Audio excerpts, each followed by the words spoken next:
Bawat congressman, iba-iba po yung kumukuha. Tama po ba? Opo, makadalasan po parang mga COS nila or mga pinagkakatiwalaan nilang tagakuha lang po. Opo. For example po, si Kong Roman Romulo naman po. Kadalasan po si Kong Roman Romulo, ang tagakuha po niya si tagakuha niya si Ma'am Engineer Angelita Garucha, empleyado ng DPWH yun. Tapos pinalitan naman po yun ni D.E. Aristotel noong 2025. District Engineer po siya ng DPWH First Metro. Insertion or program 25% po yun. Opo. Para po kanino raw? Para po daw po kay, lagi ko narinig ang salita nila kay Saldico at saka kay Speaker po, ang narinig kong salita.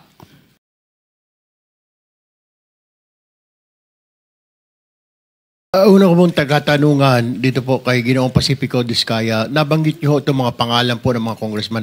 Sila po ba mismo? Mukhang dalawa lang po yung binanggit niyo na personal ninyong inabot yung pera. Itong mga napakadaming pangalan na binabot ninyo, paano po ibinibigay yung parte nila, yung komisyon na sinasabi niyo 25%, 30%? Sino po? May tao po ba? May bagman po ba? Kadalasan po, ako po ang nagbibigay o minsan po may inuutusan po ako, nagtatawagan lang po kami para sa hinihingi. Maaari mo po bang ibigay sa amin sa komiting ito ang pangalan ng mga pinag-aabutan ho nyo ng pera kung hindi mismo yung mambabatas ang inaabutan ninyo? Maaari po ba or litrato man lang parang malaman ho natin kung sino pong inaabutan po ninyo ng pera? Kay Terence Calatrava po, nag-usap po kami nito sa kanyang condo po sa Makati. Tapos ang inuutusan na lang po niya na kumuha po ay si Diane Tan. At saka yung kasama pa po si Andrew po ang pangalan. May mga contacts number po ako. Sila po ang tagakuha sa office. Pero iba-iba po ito. Iba-iba po itong mga bawat congressman. Iba-iba po yung kumukuha. Tama po ba? Opo, makadalasan po parang mga COS nila or mga pinagkakatiwalaan nilang tagakuha lang po. Opo. For example po, si Kong Roman Romulo naman po. Kadalasan po si Kong Roman Romulo, ang tagakuha po niya si D.E. tagakuha niya si Ma'am Engineer Angelita Garucha, empleyado ng DPWH yun. Tapos pinalitan naman po yun ni D.E. Aristotel noong 2025. District Engineer po siya ng DPWH First Metro. Pare-pareho po ba, Mr. Chair, yung komisyon, or whatever you want to call it, kickback, ang hinihingi po or magkakaiba? Ibang isang mambabatas ganito ang presyo or halos standard po ang hinihingi nila at magkano po ba yan? Isa lang po ang pattern. Basta insertion or ang program po, 25% po lagi. Insertion or ang program, 25% po yun. Opo. Para po kanino raw? Para po daw po kay, lagi ko narinig ang salita nila kay Saldico at saka kay Speaker po, ang narinig kong salita. Alright, Mr. Chair. I have no further questions. Mr. Chair? Mr. Chair? Senator Jinggoy. Mr. Chair. Mr. Curly, lahat ba itong mga binanggit mong pangalan na karamihan ay mga kongresista? Lahat ito, 25% ang binibigay mo? Kadalasan, opo. Wala bang mismo ang kongresista mismo ang pumunta sa'yo at binigyan mo ng pera?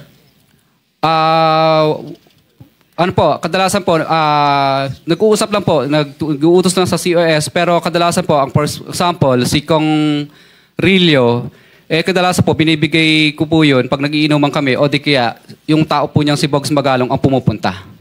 Pinipick up. Sino-sino pa dito sa mga nabanggit mo mga pangalan na kongresista na talagang sa kanya mo inabot sa for example po, kay Kong Madronya na lang. For example, ano po, mismong siya po ang pumunta sa office namin at syempre pagkatapos po noon, tao na lang po niya ang nagdala ng bagay, kotse at saka personal ko rin pong dinoposit yung ano. Sino yung congressman? Kong Madronya po. Madrona o Madrona. Eliandro Madrona. Sa Romblon? Romblon po. For example, okay. For example po, ito na lang, si Kong Marcelino Teodoro ng Marikina. Ang tagakuha naman po nito sa akin ay si Bell Construction. Kasi ang nangyari po nito, pina-mutual terminate po niya yung mga project na napanalunan ko dahil ano po, hindi po ako nagbigay. Kaya ang nangyari po nito, napilitan na lang po akong magbigay para i-award ulit sa panibagong bidding. Pero na-mutual terminate na po yung project. So, ang nangyari po nito, mataas, siyempre, pero hindi 25%. 18% lang po. Meron po ba kayong resibo, Mr. Chair, na not resibo actually, na corresponding document na naibigay mo na itong komisyon ni ganito o wala? Wala po resibo kasi hindi naman po sila paperless, paper trail. No paper trail po lahat ng transaction pero meron po kaming voucher. Ang voucher po namin, ledger po pala. Ledger, wait, based on ano po? Ano bang sinabi ko sa ano? Dala mo yung ledger mo? Dala mo yung ledger? Hindi po, hindi po. Binibigay mo? Hindi po. Ledger lang po yun sa office namin. Pero siyempre po, pag pinapirma po namin sila, hindi sila pipirma doon. Kumbaga, para matandaan lang po namin na nung panahon na to at araw na to, nagbigay kami ng ganitong halaga. For our, siyempre, para malaman po na, records lang po namin. Mr. Chair, I move that we subpoena that ledger, Mr. Chair, so that we'll have a copy here in the committee, Mr. Chair. Yes. Pwede mo bang ipadala sa amin kung ano man ang tawag ninyo, kung ledger, anything that will indicate the payment of the alleged commission to each and every member of Congress subject of your sworn statement. Ang dala ko lang po dito ay summary lang po ng mga ledgers. For example, Office of Presidential, ano bang ibig sabihin? OPAB, ibig sabihin Office of the President Areas Visayas, parang ganun yata ang ibig sabihin ng OPAB. If I may, Mr. Curly, yung record mo ba nagsimula anong taon? Actually, 2022 po lahat nag-start itong record po nito. What about before 2022? Wala ka record? Wala hindi po kami nagre-record kasi sumasali lang po kami sa bidding at nagpapadyaryo. So, Mr. Chair, I move that we subpoena duces tecum all the documents or the ledgers that are in possession of Mr. Diskaya.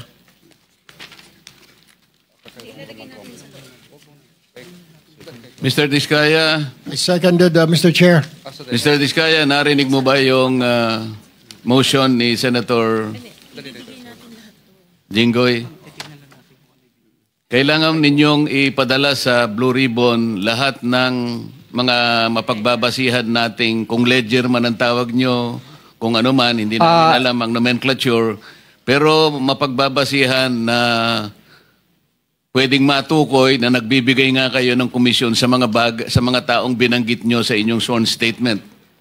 Mr. Chair, ang dala ko lang po ngayon ay summary po. Hindi ngayon, basta kailangan maipadala ninyo lahat ng dokumentong pinagsasaligan ninyo, pinagbabatayan ninyo ng pagbibigay ninyo ng alleged commissions. Magagawa po ba ninyo yon? Kailan po ninyo gagawin? Ipapaasa po namin. Sige po, salamat po. Other members Senator Rapi, baka meron kang may tatanong ngayon. Sige. One question lang para dito kasi iba sana yung topic ko. Tuwing kailan po kayo nagbibigay ng parte nila? Was it before the project is accomplished or after the project has been accomplished? Kadalasan po, Mr. Chair, kadalasan pag yung ma-award yung project. Ibig sabihin po, hindi po i-award sa iyo ang project kapag hindi ka po nagbigay. So, ibig sabihin advance? Opo, parang ganun po. Minsan naman po, pag may notice to proceed na, hindi ka nila pa kakolektahin, o di ka gagawan ka ng right-of-way problem. Ibig sabihin, parang mutual termination ang kakarapin mo, right-of-way problem, at saka hindi ka makakolekta kapag hindi ka po, yung niloko mo sila. So in other words, pag nakapag-advance ka na, siguro na makukuha mo na yung project. Sigurado po. Thank you, Mr. Chair. Mr. Chair, Senator Erwin. Opo, nagre-request po yung mag-asawa ng kanilang seguridad dahil natatakot daw po sila. Ano ho bang plano ng komite na ito? Napakaganda po ng inyong itinanong. Bago ko po kasi Nung matanggap ko po itong sworn statement na ito ay kagad akong nakipag-ugnayan sa ating Department of Justice at doon po ay sinabihan ako ng ating kalihim, Boyeng Rimulya, na pakisabi mo kanila na wag silang mabahala at nakahanda naman ang ating kagawaran kung sakasakaling sila ay mapatunayang hindi naman most guilty. Kasi po ang tuntunin sa ating State Witness Law or Protection Program, kailangan po mapatibayan natin na ang mga nag-a-apply ay hindi most guilty. Ibig sabihin, guilty ka, ngunit hindi ikaw ang pinaka-guilty. Kasi kung kayo po yung talagang pinaka-guilty, hindi po kayo mag-qualify. Ngayon, ang sabi niya, you can tell them that you can, meron silang provisional immunity na hindi naman sila basta-basta uusigin na lang. Preparation na po ito sa pag-a-apply nila sa ating State Witness Program. Ganun po yung kanyang kasiguruhan na kanyang sinabi sa akin. Kaya yun po ang aking maitutugon sa inyo ngayon. Mr. Chair. Senator Bato and then Senator Sherwin. Thank you, Mr. Chair. Unang-una, I would like to thank the Diskaya couple for giving everything that they know to this committee. I just would like to advise the Diskaya couple, Mr. Chair, na kung meron mang bulletproof yung sasakyan ninyo na yung magaganda sasakyan, gamitin na ninyo. Sa dami na pagbaba sasakyan ninyo niya, ngayon dito, gamitin ninyo. Because I'm very much concerned sa iyong security dahil sa bibigat ng mga pinagsasabi nyo dito, hindi niyo alam, kahit na yung congressman na binanggit ninyo, walang interes sa buhay nyo. Merong gustong sasakay, halimbawa mga taga-kaliwa o mga NPA dyan, para guguluhin itong Pilipinas, aambusin kayo, tapos ituro doon sa mga congressman, gulo na ang Pilipinas. Baka magiging Indonesia tayo nito.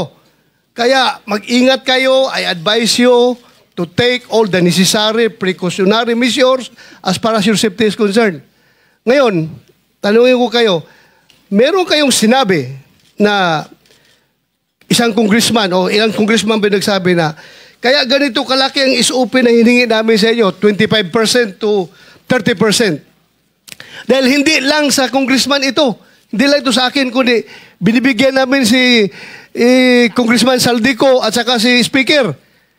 Alam ba nyo kung ilang porsyento dito napupunta kay Speaker, ilang porsyento napupunta kay Saldico sa 25% na ito? Wala po. Dahil ang narinig ko lang po ay para lang po kay Saldico at kay Speaker. Yun lang po ang narinig ko, yung 25%. Pero wala na po akong idea sa iba. So, ma-presume natin, by this committee, you want to make us believe that yung 25% na binigay mo doon sa congressman, lahat yun mapupunta kay Saldico at kay Speaker o mayroong naiwan sa kanya? Narinig ko lang po sa bibig po ng mga kausap ko na mga politikong personal ko pong nakausap. Kasi yan po ang lagi nilang pinagyayabang. Lalo pag may lasing na po akong kausap na na politiko. Siguro mo ito dahil alam mo, Teka muna. this is not a laughing matter. Teka muna. This is not a laughing matter. Teka muna kasi baka mamaya lasing yung kausap mo kaya niya nasabi yung 25%. Pag tinatawagan din po ako, lagi din pong pinagmamayabang na pinahihingi na po sa taas. Sa taas. Kahit hindi sila lasing, ganun ang kanilang Yes po, sinasabi. pinahihingi na po at pinakukuha na. At nagmamadali pa kami, halos magkandara pa kami kung saan namin kukunin at uutangin. At katunayan nga po, yung inuutangan na po namin ngayon ay yung bangko po ay sinara na po. Pero sinasabi nila, kaya ganito kataas, 25%, sabagat ibang bahagi nito ay napupunta kay ganito at saka kay ganito. Pero wala ka namang kakayahan para suriin mo kung talagang naibigay kay ganon at saka kay ganon yung party niya. Tama? Yes po, Your Honor. Basta kinuha niya lang, kaya ganito kataas sapagkat ipinakikita niya sa iyo na hindi lang para sa kanya, sapagkat meron pa rin siyang bibigyan. Ganon ang napagkakaintindi mo. Ang danilig ko po sa kanila ay sa 25 na yun, wala pa siya doon. Wala pa siya. So wala pa siya ron. Opo. Solid yun sa taas, hindi yun sa congressman, ha? Yun po ang mga 25 narinig ko sa taas. madalas. Yun lang po ang narinig ko madalas. Kung ano lang po ang narinig ko na 25, wala pa daw sila doon. Wala Ibig sila sabihin, doon.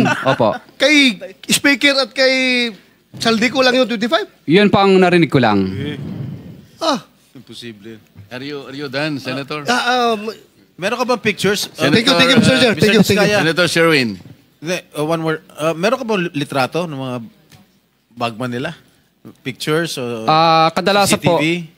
maingat po sila at ayaw nila. At syempre kami naman po ay ayaw po naming ma-intimidate naman po sila. Opo. Saka ayaw po nila. Kadalasan po, syempre ang pagtatag po, kadalasan sa office o di kaya sa hotel, kinukuha. Pero kaya mo silang i-identify kung sakasakalin dumating sa pagkakataon na yon. Yes po, Your Lahat ng Honor. kumukuha para sa kanila, allegedly, kaya mo silang kilalanin, i-identify, sapagkat kilala mo sila. Yes po, Your Honor.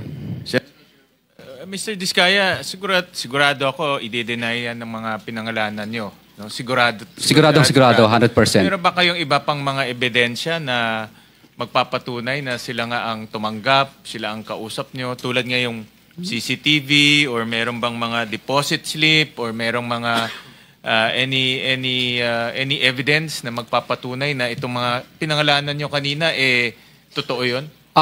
Ledger lang po at saka yung parang voucher po yun. Opo. Pero hindi nila pinirmahan yun. For our records lang po yun. At pangalawa po, ang talagang tunay na panaka-ebidensya po ay talagang natuloy yung project. Kasi pag hindi ka po nagbigay, mutual terminated o di kaya right of way problem ang kakaharapin mo o di kaya mararanasan mo ang lahat ng hindi mo mararanasan tulad ng hindi ka makakolekta kasi protected po sila ng mga ano po. Pero ang congressman, wala naman silang kinalaman sa implementation ng project. Post-enactment yun eh. So hindi nila pwedeng sabihin may right of way problem ka, meron kang pwede nila i-terminate yung bidding. Ang pwede lang mag-terminate ng bidding ay yung district engineer. Pag tinanggal po nila si district engineer o di ka sa regional director, mamimili na lang po yung director at saka DE. Patanggal ka o sumunod ka sa pinagagawa ko? Ang congressman, hindi naman niya pwedeng pakialaman yung implementation ng project. Regional lang at district engineer. Opo, tama po. Tama. So paano niya papakancel yung project ninyo kung hindi niya kontrolado yung implementation? Ano po, tatawagan lang niya yung DE tsaka RD para singilin po. So ibig sabihin nitong mga politiko, may control dito sa RD at DE. Siguro, 100% po. 100% yun. At sa pagkaalam mo, itong DE at RD na may control sila, meron ring kinukuha dito sa mga proyektong nabanggit mo, itong mga proyekto, itong mga politikong nabanggit mo. Itong DE at RD. Ano po, I invoke my rights po. Kasi po, sinabi mo na yung mga politiko, sabihin mo na lahat. Hindi po, I invoke my rights po kasi syempre natatakot din po kami sa aming kaligtasan, wala pa po kaming protection. At saka po, I invoke my rights kasi po sa tag doon yung session na ang tag sa session na executive session ko lang po siguro kung pwede yun. gusto niyo kwento ko sa Mag-request ka na inyo. lang ng executive session. Opo, sa mga ganyang klase po ng bagay. So Opo. yun ang tama kasi sinabi mo na lahat, bakit i-invoke mo pa Kasi yun? ang nilista ko lang po dito, Mr. Chair, is yung 25% lang Kung po. magte-tell all ka, lubusin mo na. Diba? Andiyan na tayo eh.